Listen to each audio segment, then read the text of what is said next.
I'm starting out as an art dealer and just moved to this area about 2 weeks ago. My grandfather was in the Red Army and he was pretty high ranked. I've never met him and he died when he was 39.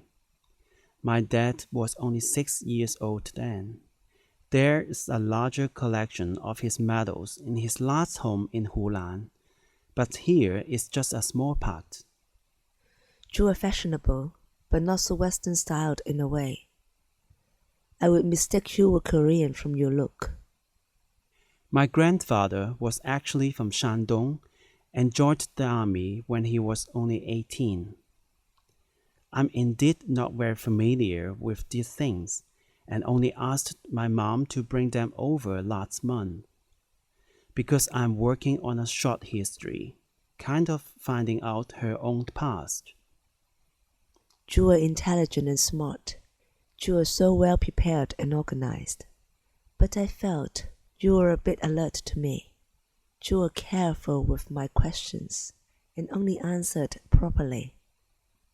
In contrast, the other day I met another person who is completely unprepared to show me his treasure.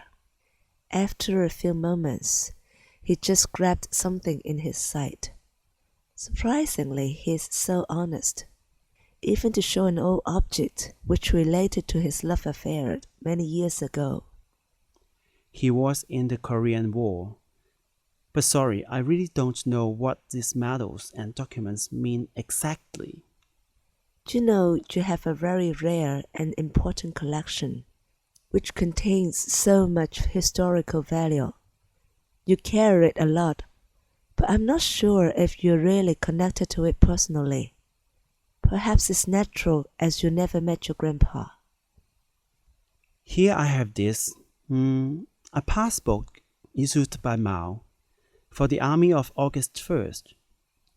But I can also recognize some of the photos. Mao, of course, but also Zhu De and Lin Biao. I was really surprised when you first showed me the collection. I didn't expect to see such valuable objects. The Chinese government are collecting these items too. For example, the military museum would like to have this collection, but I'm not willing to give them away yet. This is part of the reasons I keep them secret, although I have the right not to donate them to the state in case they ask. I was actually afraid to touch them, for there could be any damage caused. One day when I get a bigger space, I will put them in a case and show them. All objects were in a very good condition and actually looked beautiful.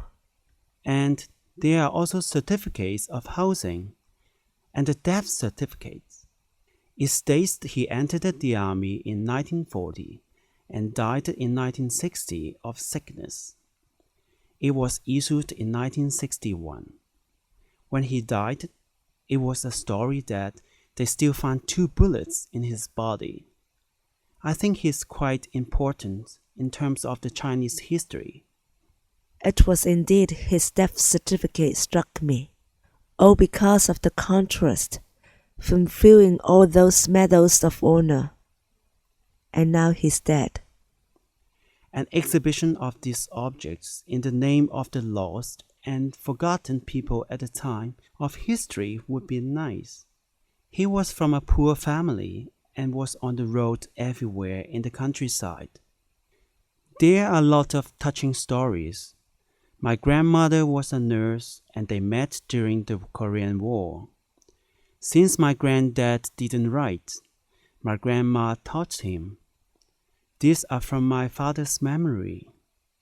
And looking at all these old photos, I kind of put myself into that time, imagining what it would be. It's kind of mystery because I was not really connected to any Chinese background as I left the country when I was 8. It makes me want to learn more about China. Of course, I can browse Wikipedia, but I guess I learned more truthful stories through these objects. They are valuable to me. Anyway, It's very interesting and great to view these historical artifacts, as I could recall from my high school knowledge of history. The objects themselves may not be so different from those you could see in the field market in Beijing, but with your explanation, I could immediately sense the historical value.